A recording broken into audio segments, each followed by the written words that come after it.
This is Heather Levitas, Duke Plastic Surgery resident on the Resident Review, a Duke Plastic Surgery lecture series. This lecture series is designed to aid in preparation for our yearly in-service examination. Our goal is to take you through high-yield topics along with experts in their respective fields in order to maximize your knowledge and potential scores.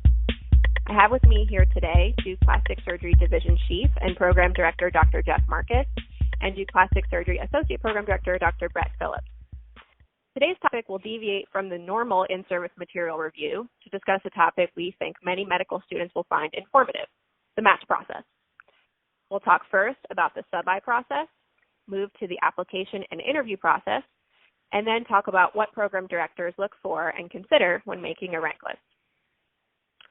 So maybe Dr. Phillips, could you start off explaining to our listeners how our visiting sub-I process works and how medical students go about obtaining a sub-I at Duke? Yes, that's not a problem. Thank you, Heather, for allowing us to speak on this topic. Our sub-interns are a very important process of both our residency and potential future residents of our program. And the way we currently structure it is that students sometime in the winter months prior to the sub-internship rotations that usually occurred towards the summer to begin going into the fall. They apply during the winter, and the best way to do that is to go on our website and follow instructions for the sub-internship process, in addition to calling our program coordinator, Colleen McDowell, who has become a huge help in getting sub-internships to come through our program and help us through this process. So once we get someone who's interested to give us a call or apply through the medical school sub-internship program, we look through different application parts, which can include the CV, step one scores, and things along that nature to make sure that the person that's applying remains competitive with the other applicants that are trying to come in. Because there's so much interest, we do have to screen some applicants. We try to limit about 4 applicants per rotation block of 4 weeks, which also depends as far as total number of how many internal students and internal sub-interns that we have to take. All right, that sounds good. And then I know as a PGY5 now, when I applied for a sub-internship, we used the Visiting Student Application Service, and I believe that's still sort of the governing system for applying for sub-internships. Is that correct? Yes, that's correct. And I know some sub-interns will say that was and is not the easiest application system to go through, and that's why having Colleen, our program coordinator, assist students to try and get them through that process and try and preserve a spot during the time period that they want to come until that clearance happens by our medical school. Got it. And then maybe you could talk a little bit about what each 4-week rotation block looks like for our students. I know we've sort of been adjusting and adapting to feedback in real time, but just sort of what the overall structure of that 4 weeks looks like. Sure. Yeah, that 4-week block has changed over the years and does continue to change based on feedback from our residents and our sub-Is that rotate with us. We try and structure it. 1 week is based on our major reconstructive service at our main hospital. Another week with our craniofacial and pediatric plastic surgery team.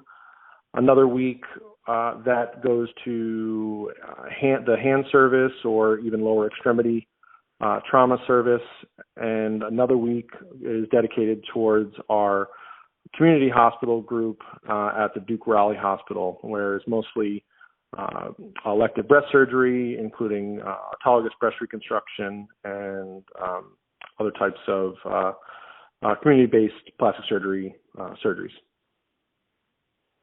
All right. Awesome. Dr. Marcus, do you have anything you'd like to add? Yeah, thanks, Heather.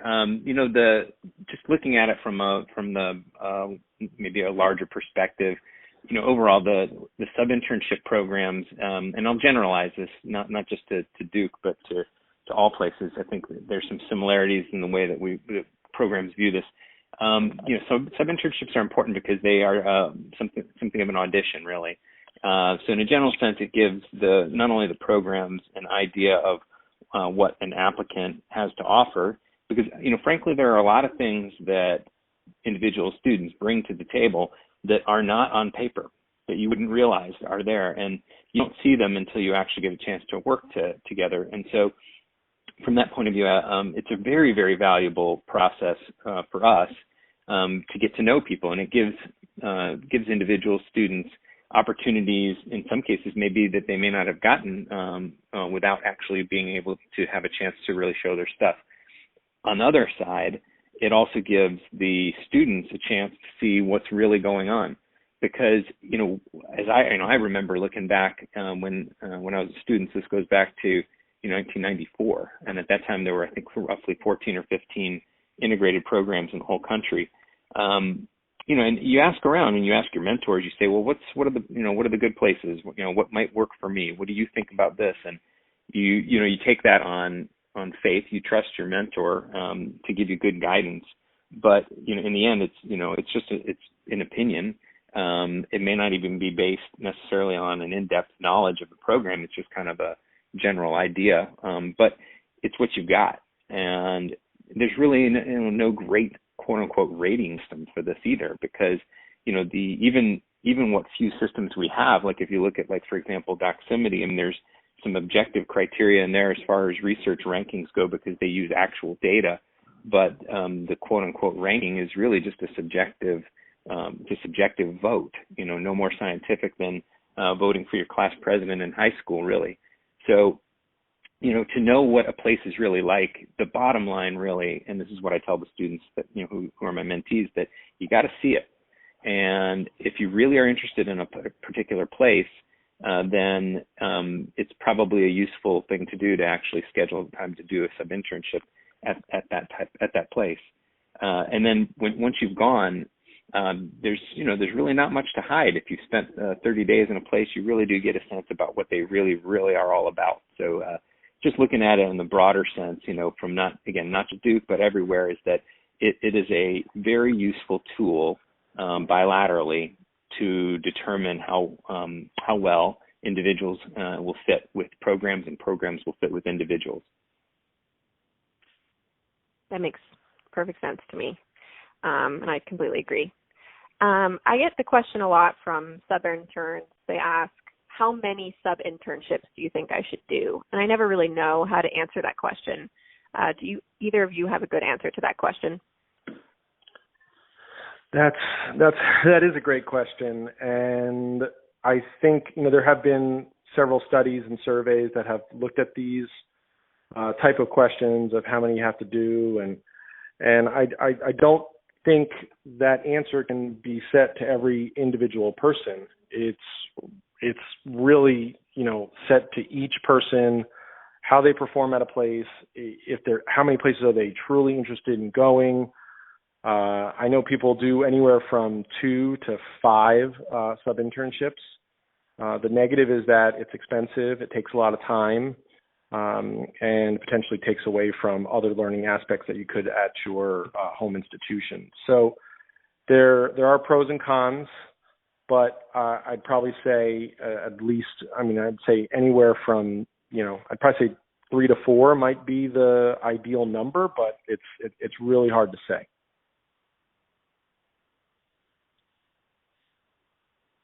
I did one at my home institution, which was SUNY Stony Brook, but at that time, there was no integrated plastic surgery program at my home institution, so that sub-internship did not actually count as a sub-internship. It was more an elective. So I, like some other students who may be coming from places that don't have an integrated program, also then had to do a general surgery sub-internship. So then on top of those 2 rotations, I did another 3 away rotations, which ended up being almost like 5 months of sub-internships, which proved to be rather exhausting. So I would recommend potentially against that, but I guess hindsight's 20/20. Yeah, it is a difficult question. I think that there are, first of all, I don't think that it's absolutely mandatory that a student do a sub-internship in order to match at a certain program. I think in some cases it could help a lot, though. And so the people that I think it would help the most are, for example, so I think you mentioned students who are coming from programs that don't have a plastic surgery, or schools that don't have a plastic surgery training program. That is their best way to get around and to be seen and to get to know people. And it will create more work for that individual because of that fact. But when you go to med school, you don't necessarily know what exactly you're going to do later on, and sometimes these things happen, they evolve, and you have an epiphany that there's this there's a specialty that calls for you, and yet you don't have all of the advantages you would have if you had a very big, robust program within your school. So I think those individuals probably do need to do more visits so that they can really show what they're capable of. On the other hand, I think that there are some really, really strong and capable students who are coming from programs that already have, or schools that have a robust plastic surgery program, and they're probably having opportunities to get involved with publication, and they're getting into meetings. They're meeting some people as they're doing this, and they're making kind of a name for themselves. And I don't necessarily think that those individuals have to probably don't have to do quite as many. I think they're coming from a position of a bit of advantage there. So it's tough. It's tough. I know that sounds unfair, but it is true. So I think people need to look at what their situation is and be realistic. And when you need to work harder, you work harder. I will say that some people ask whether it's a prerequisite, and I thought that too when I was on the trail, that there were certain programs where it seemed as though it was almost a prerequisite. I don't think that's the case for the most part. I don't know that there's perhaps some exceptions to that, maybe some places, but I think there's truth in that. A known commodity probably does have a little greater chance. But if you look in a program, there are plenty of people, and ours included, people who did not do sub-internships and who were not from the school. So it certainly does happen. Yeah, with that, all I would add is that going through applications from this past year, I don't believe I saw any application that had less than 2 away rotations in addition to their home rotation, which then would basically be 3 sub-internships. So I don't think I saw anything less than that. I definitely saw more than that, but I definitely agree with what Dr. Marcus said, that I think certain people maybe have set themselves up better or in a better situation based on a home program and what they've done during medical school, research-wise and contact-wise with various meetings, presentations, all that kind of stuff that could set them apart without actually having to do that many away rotations. All right, I think that's a great segue to sort of the next topic that I think a lot of medical students have at the forefront of their mind, and that's their experience with research and what their CVs look like when they submit them to ERAS after their sub-Is. So what are some things that are important for medical students to have on their CVs, or some sort of red flags that looking at an application would kind of raise an eyebrow in terms of research? Well, I can start with that. First, we look at almost all of our applications with the help of our program coordinator and go through them individually and don't necessarily screen based on a certain score. Now, what I will say is that there are programs out there, because going through almost 300 applications is a lot of work, and in order to sometimes decrease that volume of applications that we go through, there's a screening process based on step 1 score. So that does happen out there. Not every program does that, but that can happen. Once you go through the applications, things that I find, I know Dr. Marcus will talk about things that he specifically looks for, but things that I initially look for are letters from people that I know of or are prominent in the plastic surgery field, and looking at and reading their letters and their ACAPS form as far as where they would place you amongst other students, and some of the percentiles of where they would place you in comparison to other students that have come across their way this year. That can be very important, and like I said, the letters are very important. You should have letters from your own institution that are supporting you, in addition to letters from outside institutions that say basically the same thing as your home institution does, that somebody from an outside place recognizes that you have the talents that your home institution realizes that you have. So I find that to be very important. Obviously, competitive scores and grades throughout medical school are valuable. In addition to research, there doesn't have to be a specific amount of research, but some research effort in the plastic surgery literature, including presentations, book chapters, or other publications, are important. Basically, just trying to establish a very well-rounded applicant. Yeah, thanks, Heather. So on this particular topic, I would say, first of all, every program is going to be a bit different. So different programs are going to look for different people because the characteristics of the programs are so different. Some are very, very much in tune with a particular style of practice and learning. Some are very, very clinical in orientation. Some have very little research activity. Some have a very robust research program. So it really depends. So that I don't think there's really one answer to this. Is that I think that it's incumbent really upon the student to put their best foot forward to make themselves shine as best as possible. And as Dr. Phillips said, a well-rounded person certainly does stand out. The Step 1 board scores this year, my understanding is that they're going to be moving to a pass-fail system. And I think there were programs that used the score as a tool to help them screen, and they would set perhaps they'd have minimums that they would look at. But in the event that this is going to be a reality, then that tool won't exist. So I think, again, is that good or bad? I don't know. I don't know the answer to that because I know plenty of phenomenal students who were close to but maybe didn't meet some threshold, and there are a lot of really important other ways that someone can make themselves stand out. So I will talk about just some of the things that I see, that I'm looking at, that I value. But remember, of course, that I'm one person, and and we are one program. So other places may view things somewhat differently. Being well-rounded, as Dr. Phillips said, I think students who have had success in the past, success predicts future success.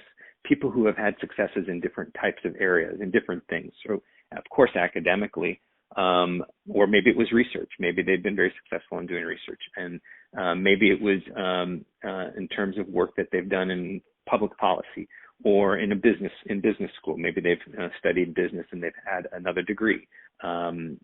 Students who have worked in perhaps in another area and were successful in another area, but then chose a different direction for themselves. So again, my point being, I think success predicts success.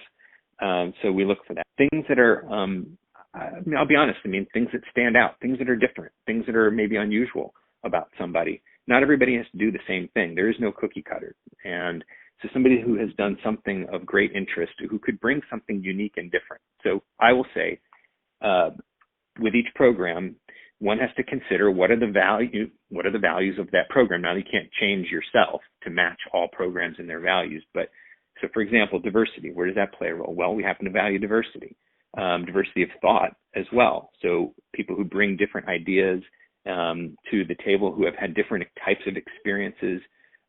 There's a myriad of ways that diversity can be described. Leadership, people who have demonstrated great leadership in the past. Now, will every program say this?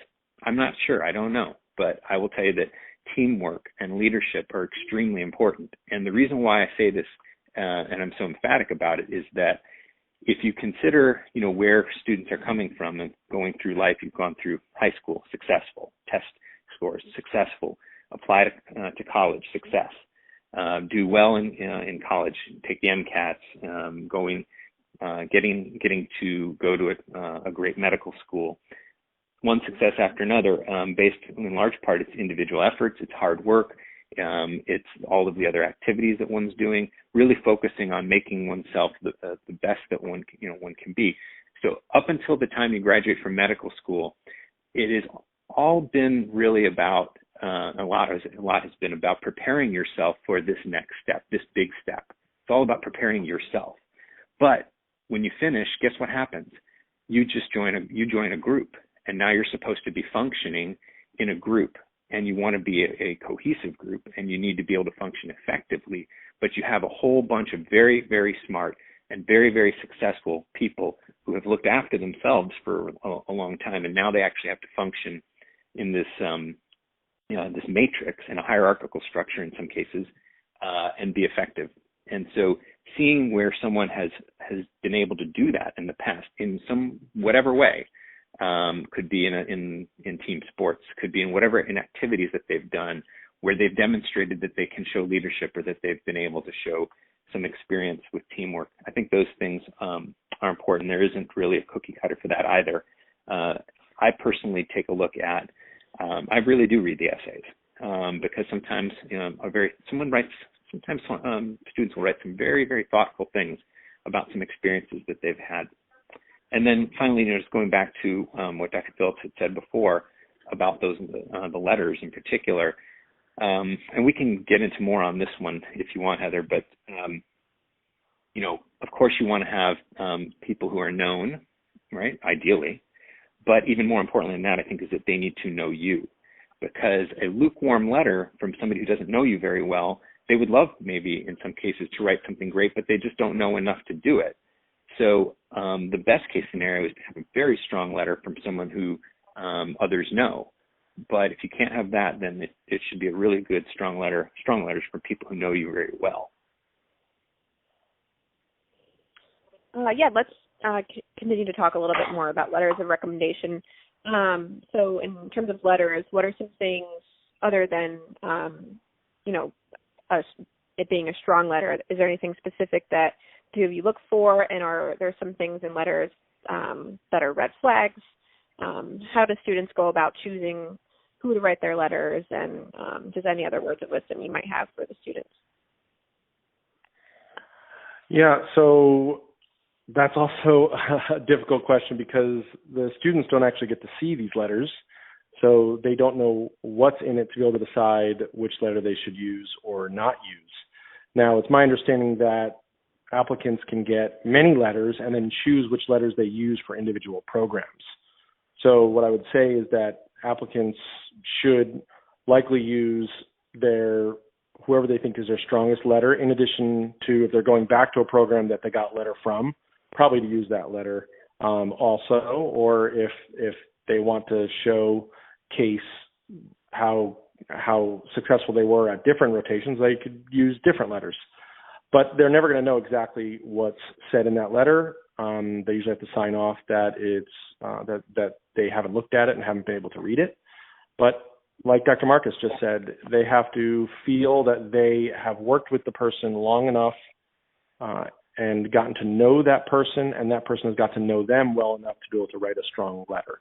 Now, in a strong letter, most letters say the same thing, which is basically a description of their CV, their step scores, their research, their extracurricular activities, and all that. I think some of the key things are trying to use specific examples that they obtain from evaluations of those students. And that could be from the person writing a letter, where they share a personal experience that they had with the student, where they were impressive or they did this without being told, things that they did during the rotation that were above what other students may have done.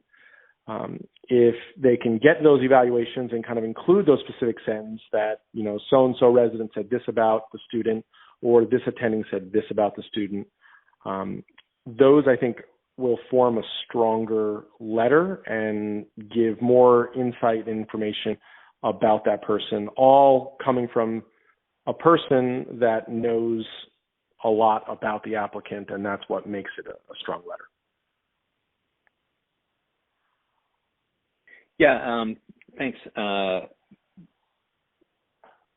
Thanks. I think the only things I guess I would add, maybe just to, I guess, reinforce the same point I'd made before about, asking someone who knows you well always is very important. And it's possible that you may have however many, of the letters that you have, not every single person may know you as well as another one.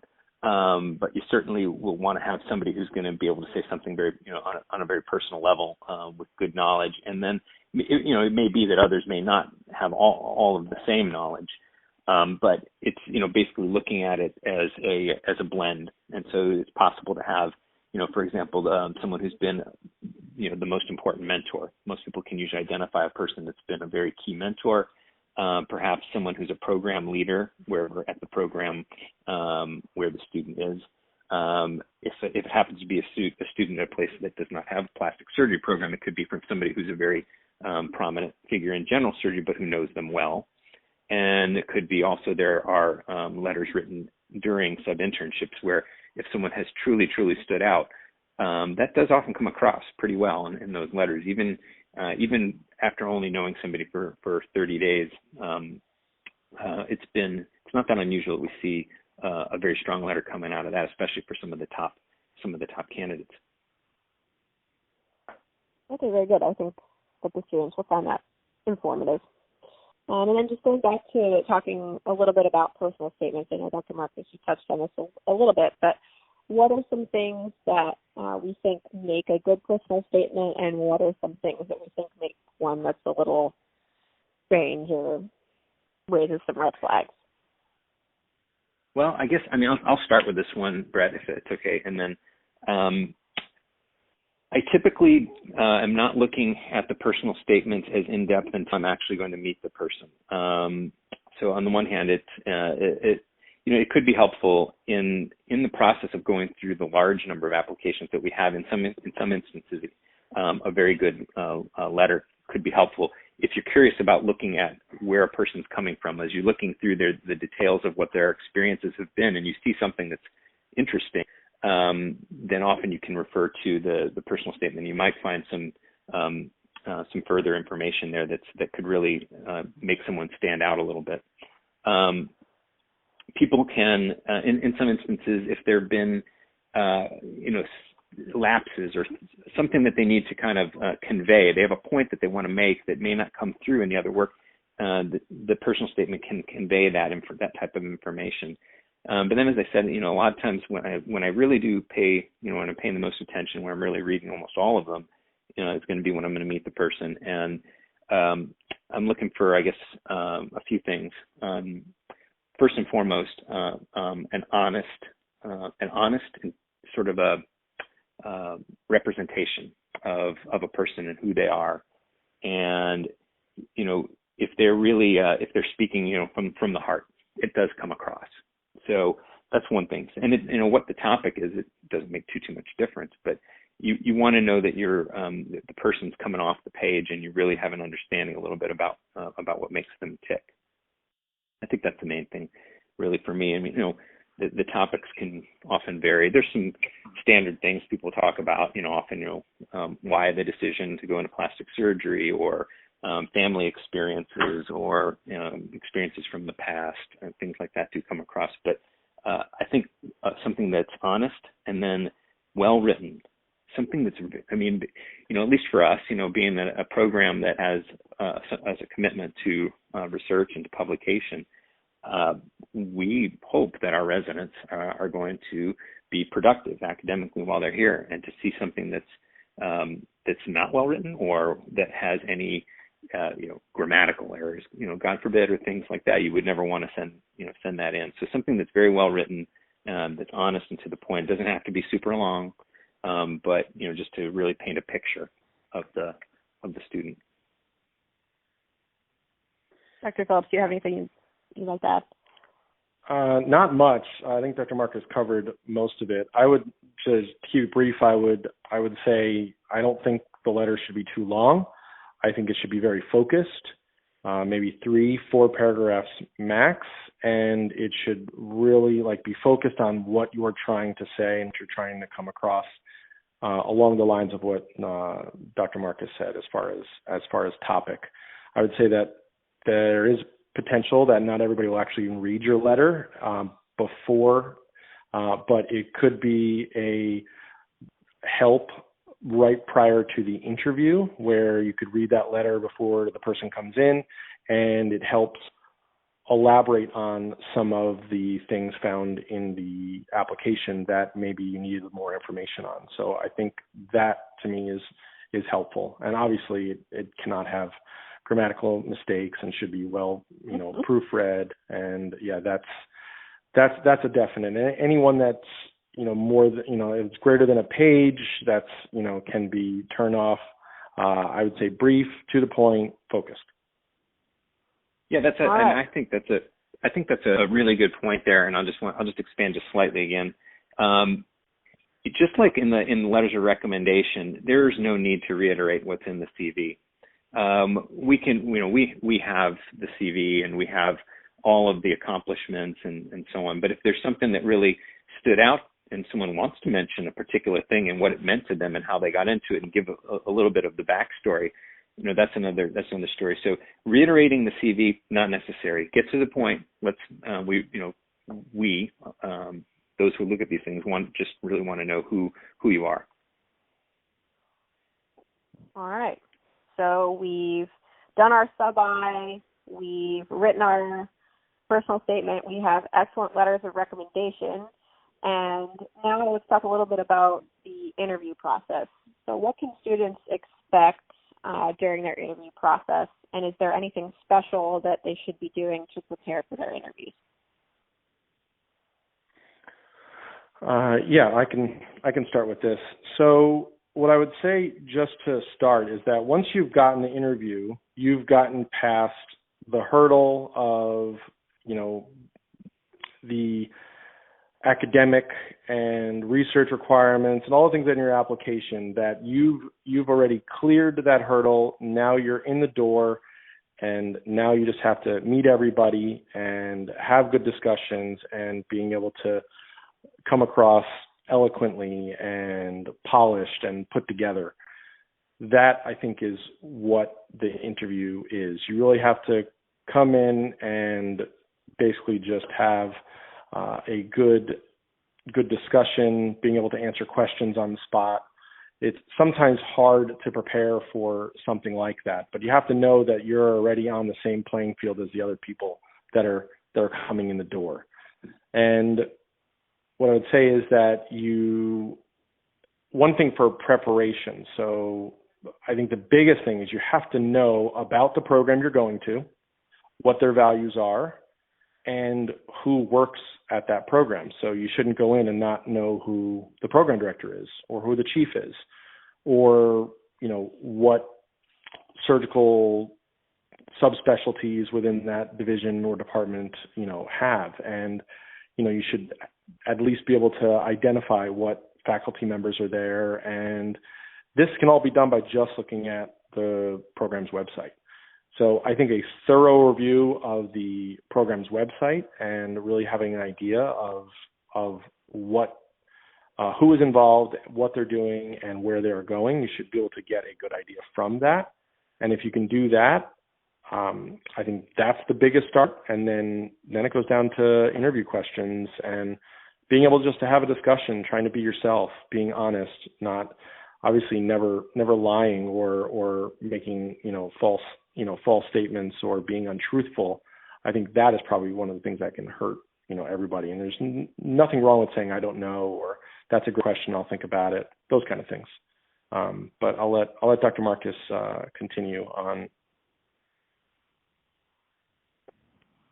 Yeah, I think that, as Dr. Phillips said, once the student has come to the interview, all of the past experiences, numbers, scores, grades, all of these things, we're past all that, and it can become relevant, especially for somebody who's been perhaps remarkably successful in a particular area.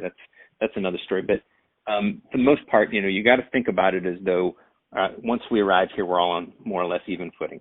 Okay, and now it's time to really get a sense about who we all are. Students get a sense of who the program is. Program can get a sense of who the student is. And they call it a match because those two things match. And you never know, like I said, until you actually visit a place sometimes what will speak to you. You may think one way before heading out and seeing places, but the reason why everybody's lists change after they've gone out and seen these programs is that they learned things while they were there. Some of the things can be, you think about what are the concrete things like what I want to know about, what is, the academic commitment and how much are they doing in publishing, and you can look at all these kinds of things. But some of it comes down to just a general feel, meeting the people. And I think, as Dr. Phillips said, there's so much information that actually is available now, much more than when I was doing this, is on these, on the websites where you can look and they'll say flat out, this is our mission, this is our vision, and these are our values. And those things are not constructed on a whim. For most places, I mean, it's a fairly well thought out process. There's a reason why they feel this way, and you have to look at that, think about it. What do those things mean to you as a student? And then when you actually are there, for one, I'll say that the interview process nowadays is pretty grueling. I mean, there's many students going on a lot of interviews now, and I know it wears on them. But if you're interested in going to a particular place, as Dr. Phillips said, make sure you know the folks, know what they're about, do your homework ahead of time, but show up and be interested, be enthusiastic. If it's a place where you think you're getting a good vibe and you might be interested in this place, you better show that, let it come across that you actually have some interest, or that that you have enthusiasm about it. Ask questions.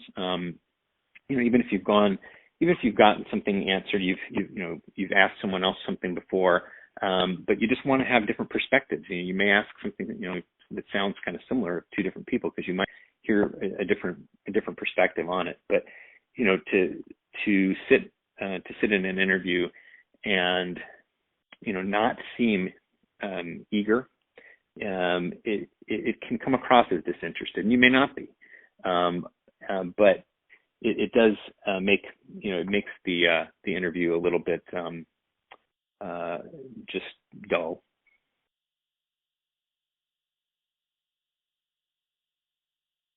All right. I think that's also all very helpful information for our applicants. So now we've done our sub-Is, we've submitted our applications, we've done our interviews, during which we've been enthusiastic and not dull. So we've completed our interviews. Now, what should the students be doing after the interview? I get this question a lot. Should they be writing thank you notes? Do they send an email? Do they tell you they're interested? How do they do that? Do they have people make phone calls for them? What do we expect the students to be doing, I guess, post-interview? First of all and foremost, they abide by the rules as set forth by the match, and you do it to the T. And if there are programs who aren't strictly abiding by the rules of the match, then, in my opinion, that's a red flag for the program. Because if a program is ignoring the rules on one instance when it's to your favor, then they may be willing to ignore rules later on when it's not in your favor. So first and foremost, students abide by the rules, know what they are, and abide by them. And you can have contact, and I don't have all the rules in front of me, but there are some ways of communicating with residents. Of course, I think you can. If your mentor or mentors would like to convey that you have a level of interest, and I believe that's permissible, and that can be helpful as well. But those are the main two things I really just want to say is that I recall when I was applying, there was a particular program that very clearly was not abiding by the match rules, and was even actually applying pressure. This was on me at the time. And that was the conclusion I reached at that time, was that I knew what the rules were, and if the program was willing to break them, then it was ultimately not a place that I could go. And it turned out to be a good decision.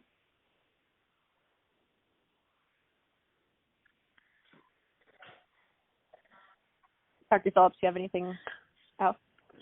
Yeah, I agree with Dr. Marcus, and specifically ACAPS has post-match rules about communication between applicants and the program, and those can be found on the ACAPS website. So once again, I don't know them by heart, but what I am aware of, there shouldn't be any post-interview contact between the applicant and the program director or other faculty at a specific program. They're allowed to talk to the program coordinator if they have specific questions that they need answers to about the program. Residents from the program should not be reaching out to the applicant unless the applicant instigates that discussion. There are also no second looks. Residents or applicants are not allowed to come for a second look at a program. And I think there is a couple other ones. Thank you letters are discouraged and do not need to happen. And I think that's summarized. But once again, the exact rules are published and posted on the ACAPS website. All right. I think that pretty much clarifies and summarizes the process start to finish. I don't have any more specific topics of discussion unless either of you have anything that we left out and would like to add. Anyway, thank you very much, Drs. Marcus and Phillips, for being with us today. I think our medical students will find this very informative, and appreciate your time. Thanks, Heather. It was a pleasure.